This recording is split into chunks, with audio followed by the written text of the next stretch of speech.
오늘 본문 말씀을 통해서 빛의 자녀처럼 행하라 하는 제목으로 말씀을 드립니다. 지난 시간에 부전자전, 아버지 그 아들의 그 아버지의 그 아들이라고 하는 말씀 드렸습니다. 자녀는 부모를 닮게 돼 있다고 했습니다. 우리는 하나님의 자녀입니다. 하나님의 자녀이면 마땅히 하나님을 닮아야 합니다. 성경에서 하나님을 여러 가지로 말씀하지만 지난 시간과 이번 시간에 두 가지 중요한 하나님의 속성을 말씀하고 있습니다. 하나님은 먼저 사랑이십니다. 하나님의 사랑을 받은 우리는 사랑을 행하며 살아가야 한다고 말씀했습니다. 나아가서 참 사랑을 받은 사람은 거짓 사랑, 음행은 버려야 된다고 말씀했던 것입니다. 또한 하나님은 빛이십니다. 우리 그리스도인은 어둠에 속한 자가 아니라 빛에 속한 자입니다. 하나님의 빛된 자녀가 된 우리는 세상의 어둠을 물리치는 빛으로 살아가야 한다고 말씀하고 있는 것입니다. 이제는 주 안에서 빛이라. 바울 사도는 본문에서 빛과 어둠의 이미지를 사용하여서 믿지 않는 사람들이 행하는 악한 일에 대해서 우리 성도들이 어떻게 살아가야 되고 어떻게 그 태도를 취해야 되는지 말씀해 주고 있습니다. 먼저 7절에 보면 이 7절은 앞에도 뒤에도 서로 연결되는 부분인데 그들과 함께 하는 자가 되지 말라 그랬습니다. 여기 그들은 불순종의 아들들입니다. 진노의 자녀들입니다. 만약에 하나님의 사랑의 대상인 그리스도인들이 하나님의 진노의 대상인 그 나라에 속하지 않은 자들과 짝이 된다면 이치에 맞지 않는 것입니다. 5절에 보면 너희도 정녕 이것을 알지니와 음행하는 자나 더러운 자나 탐하는 자 곧 우상 숭배자는 다 그리스도와 하나님 나라에서 기업을 얻지 못하리라. 기업을 얻지 못할 자와 함께하지 말아야 되겠죠. 그러기에 하나님의 사람들은 행악자들과 짝해서는 아니 됩니다. 이 말을 사도 바울은 빛과 어둠의 이미지를 가지고 우리들에게 설명해 주고 있습니다. 그러면서 그 이유는 여기 8절 상반절을 보면 너희가 전에는 어둠이더니 이제는 주 안에서 빛이라 하셨습니다. 전에는 어둠이었습니다. 사도 바울은 에베소 교회 성도들에게 그들이 그리스도를 알기 전에 그리스도를 영접하기 전에 이전에는 어둠의 상태에 있었음을 말씀해 주고 있습니다. 그들은 과거의 죄로 인해 죽은 상태에 있었습니다. 하나님의 말씀이 들리지도 않았고 그러기에 불순종의 상태에 살았습니다.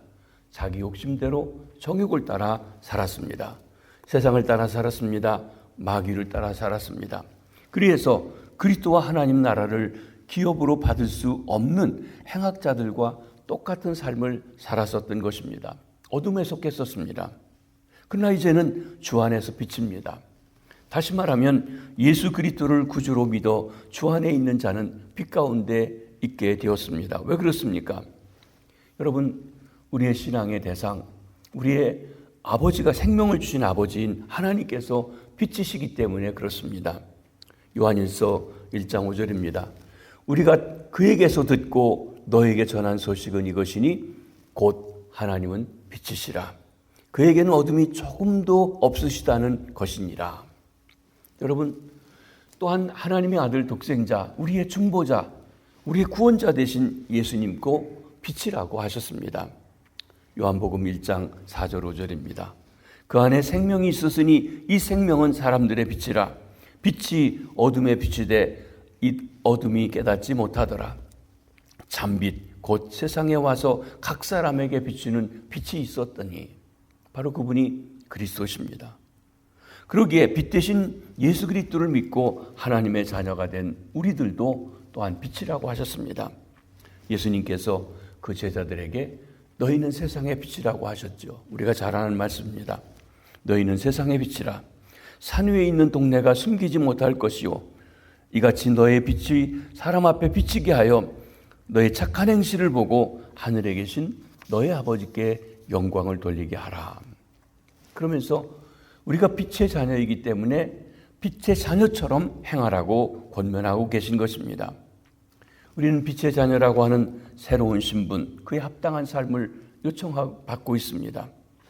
빛의 자녀들이 되었으니 빛의 자녀답게 살아야 합니다.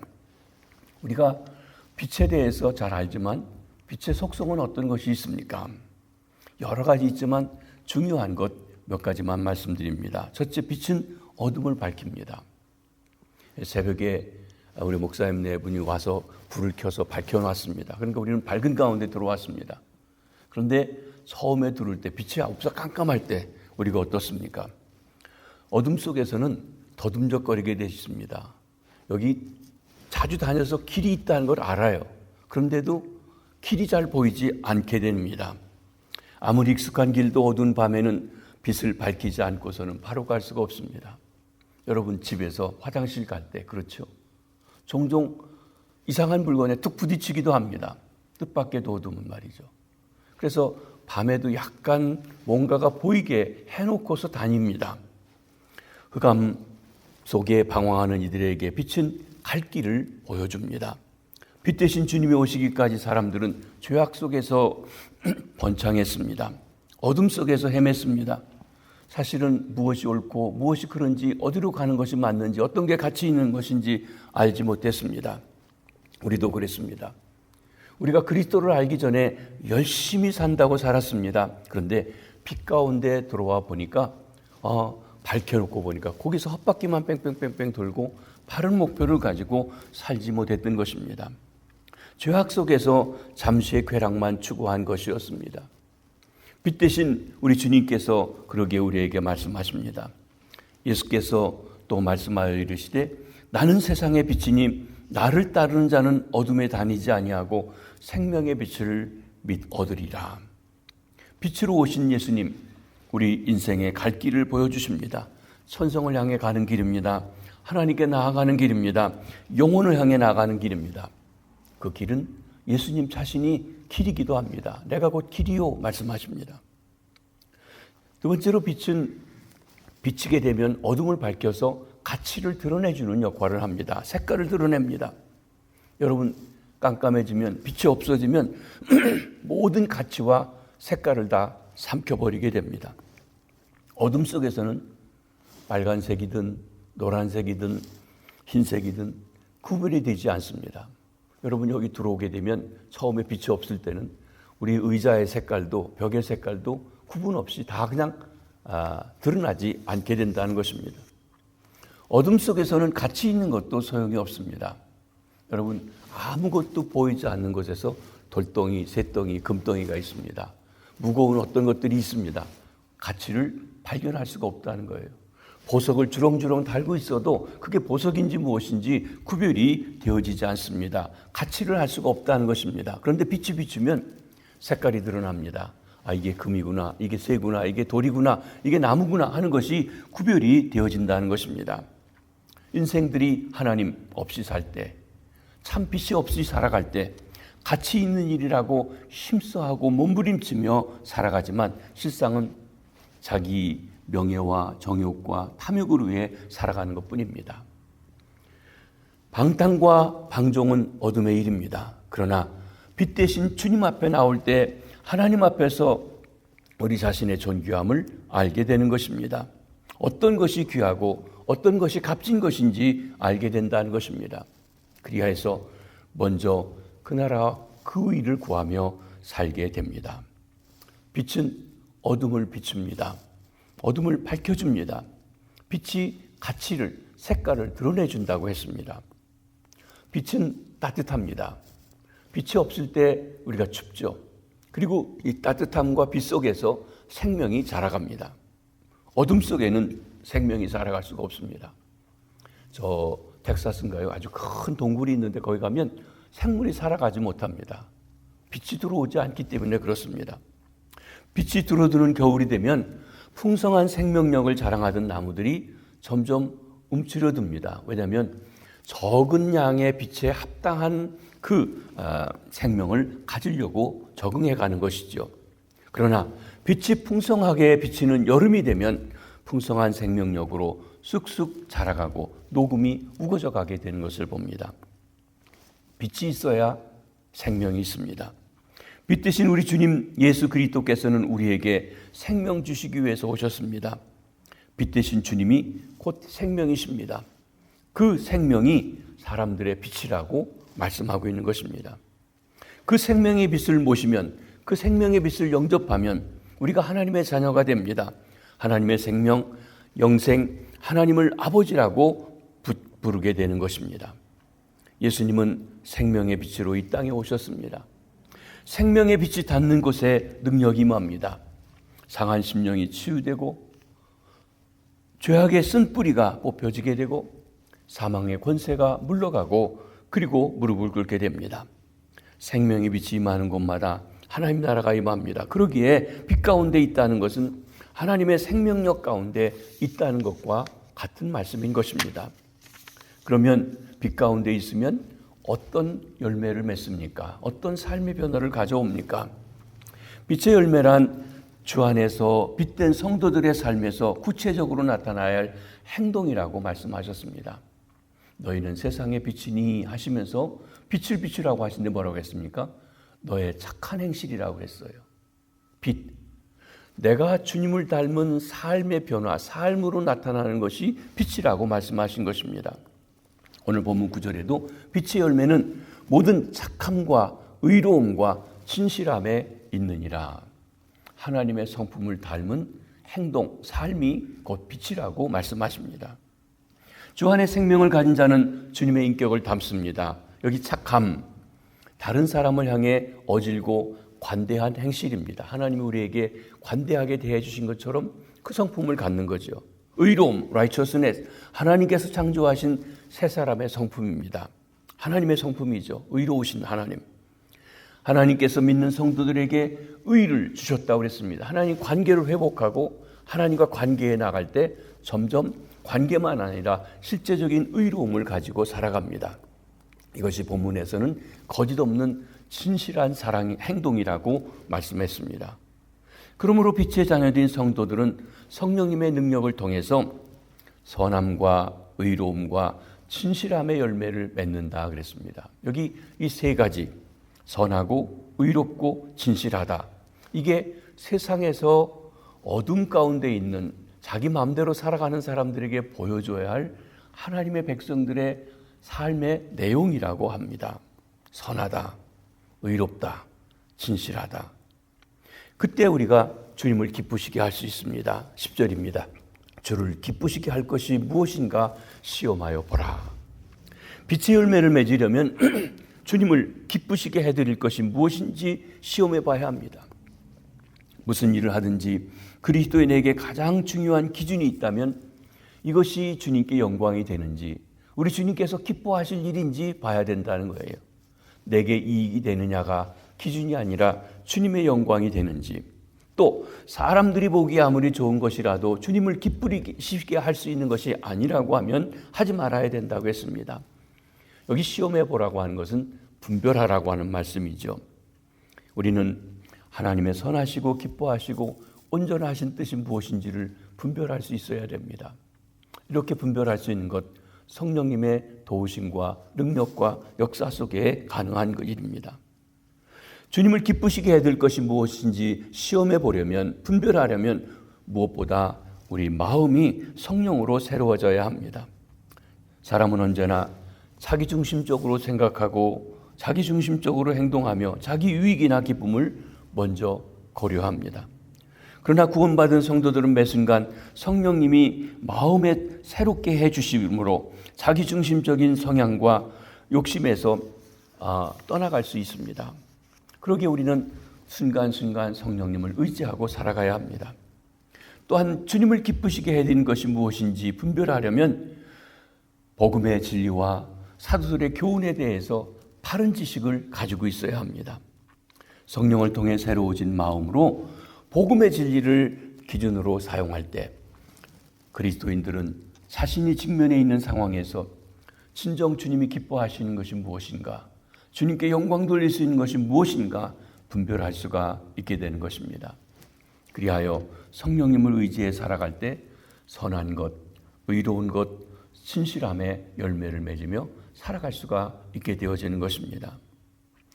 그러면서 어둠 속에서 빛을 비추라고 하십니다.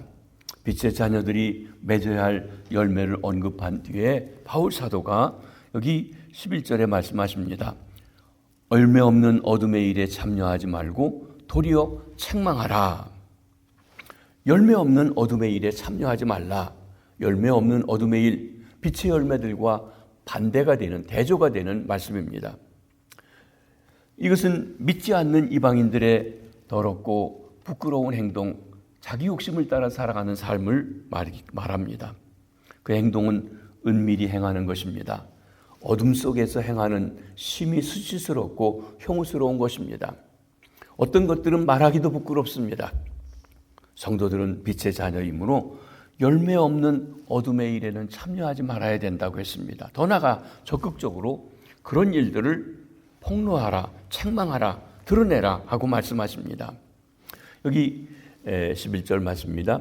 너희는 열매 없는 어둠의 일에 참여하지 말고 도리어 책망하라. 여기 책망하라라고 하는 엘랑코라고 하는 이 말은 책망한다는 뜻, 담을 꾸짖는다는 뜻도 있지만 또 한 가지는 드러낸다라고 하는, 폭로한다 하는 뜻을 가지고 있습니다. 그런데 본문에서 목적어가 사람이 아니라 열매 없는 어둠의 일을 폭로하라고 하기 때문에 여기 책망한다기보다는 폭로한다, 드러낸다라고 해석하는 것이 더 자연스러운 것입니다. 어둠의 일들을 행하는 사람을 책망하는 것이 아니라 그들이 행하는 어둠의 일이 드러나게 만들어라, 그것입니다. 여러분, 그 틀렸어, 그러면 안 돼 하고 야단치는 말로 하는 것이 아니라 내가 의롭게 살아감으로, 경건한 행실로 살아감으로 그 어둠의 일이 대조해서 드러나지도록 하라고 하는 말씀입니다. 그렇습니다. 경건한 행실로 폭로합니다. 성도들이 믿지 않는 사람들의 악한 행동에 가담하지 않고 질적으로 다른 삶을 보여줄 때 주변 사회의 어두운 부분에 빛을 비추고 부도덕한 행위의 실상들이 드러나게 되는 것입니다.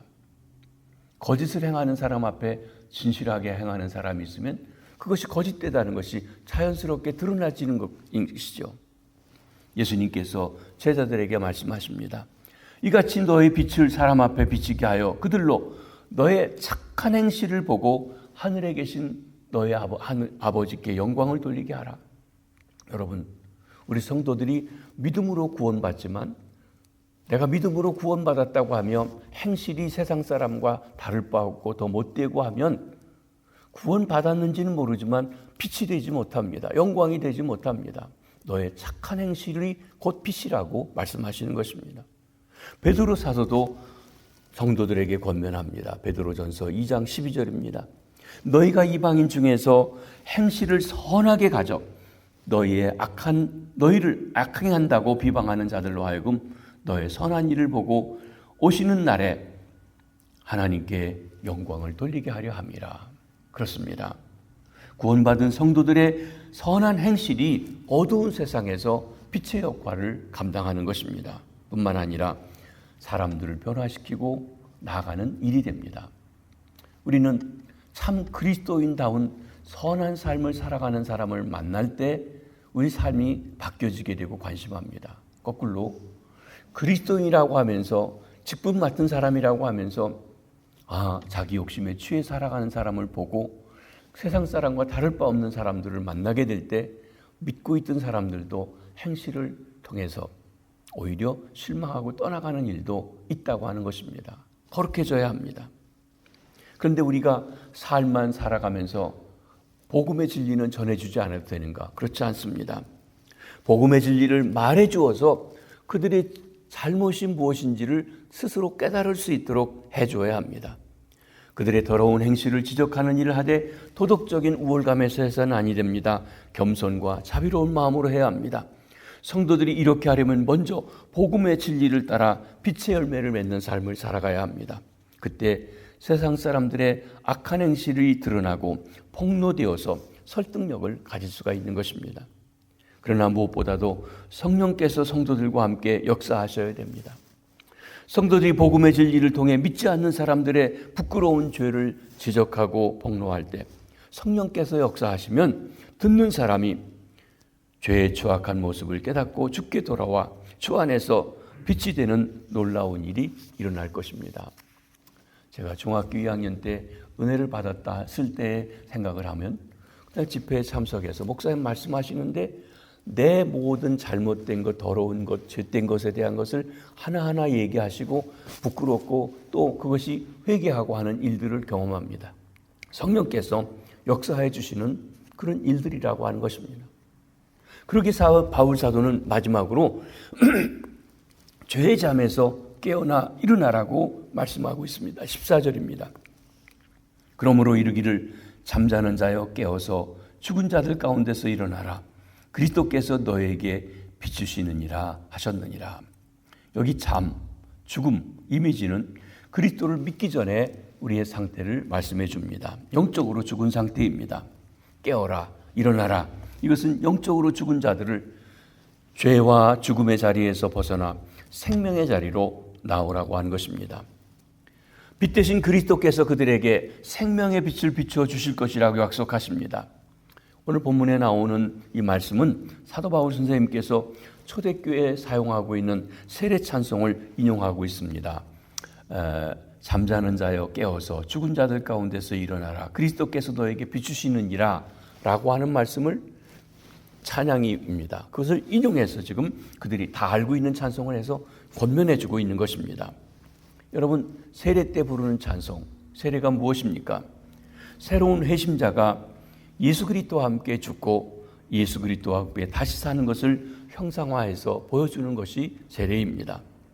과거에 에베소 교회 이방인 성도들은 바울 사도가 전해준 복음을 통해서 영적인 죽음에서, 영적인 잠에서 깨어나 일어나라고 하는 하나님의 음성을 듣고 새로운 사람이 되었습니다.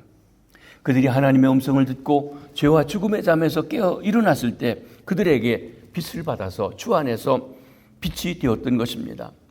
성령님을 통해서 우리와 함께 하시는 그리스도는 빛의 본체이시고 빛의 원천이신 것입니다. 사람들을 능히 살리는, 변화시키는 만물의 주인이십니다. 그러므로 우리 성도들은 더욱 담대히 거룩한 행실과 복음의 진리로 어둠의 일을 드러내고 폭로하며 빛의 자녀로 살아가야 된다고 말씀하시는 것입니다. 이렇게 할 때 그리스도께서 성령님을 통해 믿지 않는 사람들의 죄의 실상을 깨닫게 하시고 죄와 죽음의 자리에서 일어나게 하시는 것입니다. 그리고 생명의 빛을 비추어 또한 그들도 주 안에서 빛의 자녀로 나올 수 있도록 역사해 주십니다. 전도가 되는 거죠. 구원이 되는 것입니다. 오늘 우리는 혹 죄의 깊은 잠에 빠져 있지는 않은지요?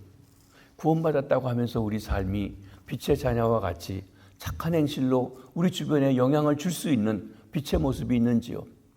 빛이 있기는 있는데 아주 어두운 그저 등잔불 같이 어둠 속에 있는지요? 아니면 밝아서 내 주변을 밝힐 수 있는지요?